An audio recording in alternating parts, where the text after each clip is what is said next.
Elliott Kipchoge का marathon pace is 2 minutes 50 seconds per kilometre, जो कि एक टोटो ऑटो रिक्शा के टॉप स्पीड से भी ज्यादा है। लेकिन क्या ऑलवेज एंड एवरी टाइम पहले भी Eliud Kipchoge 2 minutes 50 seconds per kilometre के पेस में भागते थे? शायद नहीं। With proper discipline and training Eliud Kipchoge ने अपना ये स्किल डेवलप किया है। इस जन्म में शायद हम और आप एलियट किपचोगे जैसा स्पीड हासिल ना कर पाए, लेकिन अपना करंट रनिंग स्पीड जरूर बढ़ा सकते हैं। तो आइए इस छोटे से वीडियो में जानते हैं how we can increase our running speed. Point number 1, running volume. आपके मन में एक सवाल आ सकता है कि भाई रनिंग स्पीड के साथ रनिंग वॉल्यूम का क्या कनेक्शन है? मैं हर दिन तेज भागूंगा तो ऑटोमेटिकली मेरी रनिंग स्पीड बढ़ जाएगी? Absolutely wrong. आप कोई भी डिस्टेंस की तैयारी कर रहे हो, 1600 मीटर्स, 5 किलोमीटर्स, 10 किलोमीटर्स, 21 किलोमीटर्स या 42.2 किलोमीटर्स, आपको रनिंग वॉल्यूम चाहिए। क्योंकि अगर आप हर दिन स्पीड रन करेंगे तो ना ही आपकी पेस बढ़ेगी, उल्टा you will go ahead and burn out very very quickly. Second, आपको एक solid running base create करना पड़ेगा, जो कि running terms में बोला जाता है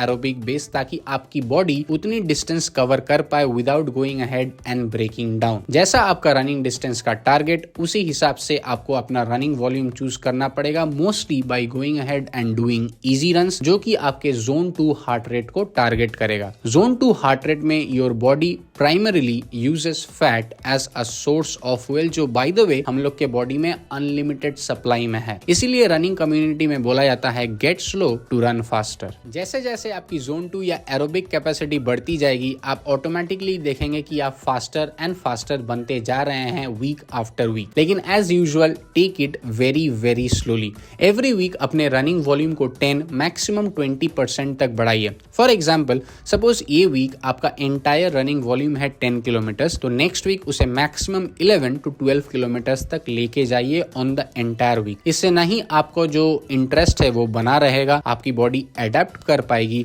और आपको चोट भी नहीं लगेगी। Point number 2, speed runs. Honestly speaking, speed runs मेरे फेवरेट टाइप के रन्स हैं, क्योंकि इसमें अच्छा खासा एफर्ट पुट करना पड़ता है और आपको एक sense of achievement and success feel करवाती है after successful completion of the run, and a sense of failure as well, अगर आप उसको ठीक ठाक कंप्लीट नहीं कर पाए तो, जो मेरे हिसाब से वो भी जरूरी है। और ये मजा तब आता है, स्पीड रन्स का मजा तब आता है जब आप एक स्ट्रक्चर्ड वे में अपनी ट्रेनिंग को फॉलो किए जा रहे हैं। अगर आप रोज स्पीड रन्स करेंगे तो आपको बिल्कुल भी मजा नहीं आएगा, मेरा बात लिख कर रख लीजिए। Interval training, fartlek training, tempo runs, अलग अलग टाइप के स्पीड रन्स हैं। आप एक वीक इंटरवल ट्रेनिंग सेशन, एक वीक फार्टलेग ट्रेनिंग सेशन और एक वीक टेम्पो रनिंग सेशंस रख सकते हैं। शुरू में अपने इंटरवल ट्रेनिंग सेशन को आप ऐसे सेट कर सकते हैं: 30 seconds at your 5 kilometre pace, जहां एफर्ट लेवल आपका रहेगा 7 to 8 out of 10, where 10 is your maximum.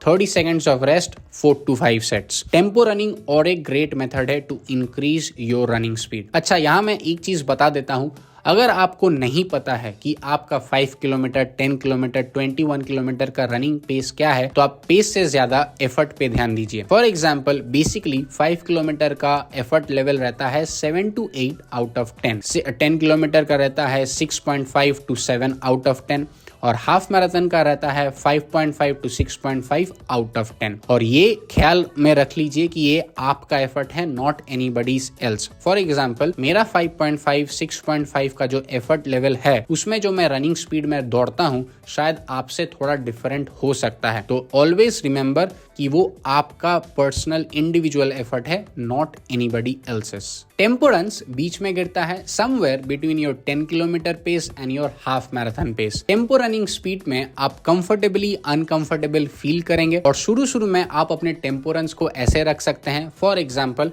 5 minutes of warm up, 10 to 15 minutes of tempo run and 5 minutes of cool down, और उसको वीक आफ्टर वीक आप बढ़ा सकते हैं। जैसे जैसे आपकी ट्रेनिंग बढ़ती जाएगी और आप स्पीड रन्स करते रहेंगे, आप देखिएगा कि आपकी overall running speed of easy runs, speed runs and long runs बढ़ती जाएगी। Point number 3, long runs. Long runs को मैं बोलता हूं द प्रोडक्ट रन, क्योंकि जो डिसिप्लिन मैंने अपने इजी रन्स में दी है और जो एफर्ट लेवल मैंने अपने स्पीड रन्स में दी है, वो उभर के आता है हम लोग के लॉन्ग रन में। आपको एवरी वीक अपने रनिंग रूटीन में एक लॉन्ग रन इंक्लूड करना होगा ही होगा। आफ्टर 1 to 2 months आपका जो टारगेट रेस पेस है आप अपने लॉन्ग रन्स में इंक्लूड करना स्टार्ट कर दीजिएगा। फॉर एग्जाम्पल मैं जब टाटा स्टील के लिए प्रिपेयर कर रहा था, मैं अपना target race pace which was 4 minutes and 45 seconds पर किलोमीटर अपने लॉन्ग रन्स में इंक्लूड करना स्टार्ट कर दिया था। इससे आपको ये मालूम चलेगा कि आपको कितना एफर्ट पुट करना है, क्या आप वो पेस सस्टेन कर पाएंगे कि नहीं, आप फटीग मैनेज कर पाएंगे कि नहीं, वगैरह वगैरह। इसमें भी 10% वाला रूल अप्लाई कर दीजिएगा, मतलब increase your long runs mileage only by 10% every week. Too much too soon कीजिएगा तो क्रैश हो जा सकते हैं, जो मेरे साथ बहुत बार हो चुका है। For step by step guidance मेरा कोई कोर्स नहीं है, आप नाइकी रनिंग ऐप डाउनलोड कर दीजिएगा, अपना टारगेट सेट कर दीजिएगा 5 किलोमीटर, 10 किलोमीटर, 21 किलोमीटर, 42 किलोमीटर, और आपको एवरी वीक मिल जाएगा कि कैसे करके स्टेप बाय स्टेप कौन सा रनिंग करना है, जो वीडियो में बोलना थोड़ा सा मुश्किल है। रनिंग स्पीड % to % डिपेंड करती है और हर इंसान के लिए वो अलग है। सबसे बड़ी चीज जो रनिंग ने मुझे अभी तक सिखाई है वो ये है कि अपने आप को किसी के साथ कंपेयर नहीं करना। मैं तो इतना एफर्ट दे रहा हूँ भाई, मेरा रनिंग स्पीड क्यों नहीं बढ़ रहा है, उसका कैसे हो जा रहा है, ये नेगेटिव सेल्फ टॉक अवॉइड कीजिएगा। रनिंग एक काफी लंबी जर्नी है, बहुत सुंदर जर्नी है, इसीलिए पेशेंस रखना बहुत जरूरी है। मिलते हैं अगले वाले वीडियो में। Till then stay happy, take actions, keep running, bye bye and take care.